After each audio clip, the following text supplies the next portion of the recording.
We're here at the Strasburg Railroad. We're at the Pennsylvania Railroad Museum right now. This is the Strasburg Railroad is one of the longest running active railroads in North America. Strasburg Railroad opened in 1832 to the public. This was a passenger car built in 1896 and it closed down in 1939.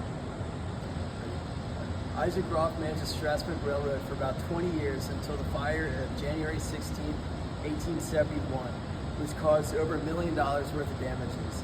In 1878, the Strasburg Railroad and shops were sold. All right, in 1840, bells were the standard equipment on steam locomotives in North America. This is an example of the bell. If we take a look over there, there's another bell and a whole different bunch of locomotive bells that were used in North America. So yeah. This is the engine of the train. This is the furnace where they would put the coal in. And this is where they stored the coal. They would take the shovels with the coal, put it in, it would burn. This train would go. Here's some of the types of trains. We got American trains, Atlantic trains, mountain trains, mogul trains, ferry trains, Berkshire trains, Enfield trains, Ricardo trains, Texas trains, consolidation trains, Civic trains, Hudson trains, two-track trains, Richard trains, Northern trains, the Catholic God trains, articulated trains, and Challenger trains.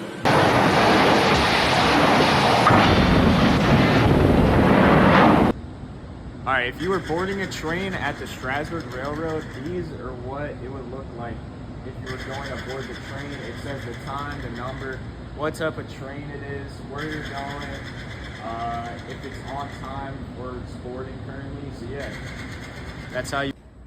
Good. This is the employee cars, where obviously the workers and stuff stored, where they stored equipment and stuff like that to fix the train. Yeah. All right, this is the world's fastest locomotive right here. It's engine number 7002. It was built in 1902. It was retired in 1939, and it weighs over 235,000 pounds. All right, right here we have a train called the Conrail.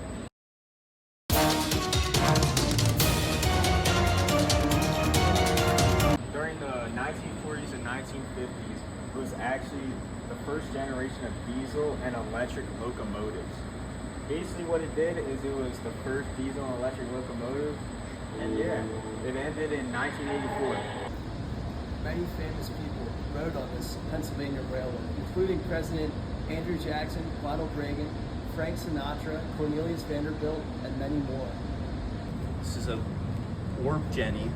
They help carry iron and multiple other ores from the earth and minerals across the railroad to other places where they were manufactured. This kiosk is a historic artifact, which is part of the Western Maryland's advertising campaign. This display shows the areas where the Western Maryland Railroad operated and connected other railroads and ports. Simulation on basically if you want to work at the railroad.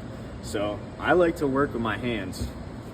All right, so it says if you like to tackle tasks and work with your hands, we're gonna find the perfect operator. So I like to execute. Would you rather work center stage or behind the scenes? Behind the scenes. People. So basically at the Strasburg Railroad offers a lot of different simulations, and yeah. The four executives of the Pennsylvania Railroad, we got Franklin Gowan, William Truesdale, Alexander Cassett, and James Sims. This is the iconic number 94 railroad. It's a compact powerhouse. So, some of the biggest problems this railroad is facing now is there's been a recent federal funding freeze, and people are starting to use other methods of transportation more commonly than trains, like the Amtrak, planes, and cars, which is making people use the railroad less. Here are some of the benefits of railroads. What am I saying? Wait. What am I saying? Thank you for watching. Come to the Strasburg Railroad. If you don't come to the Strasburg Railroad next year, the Christmas tree will have cool under.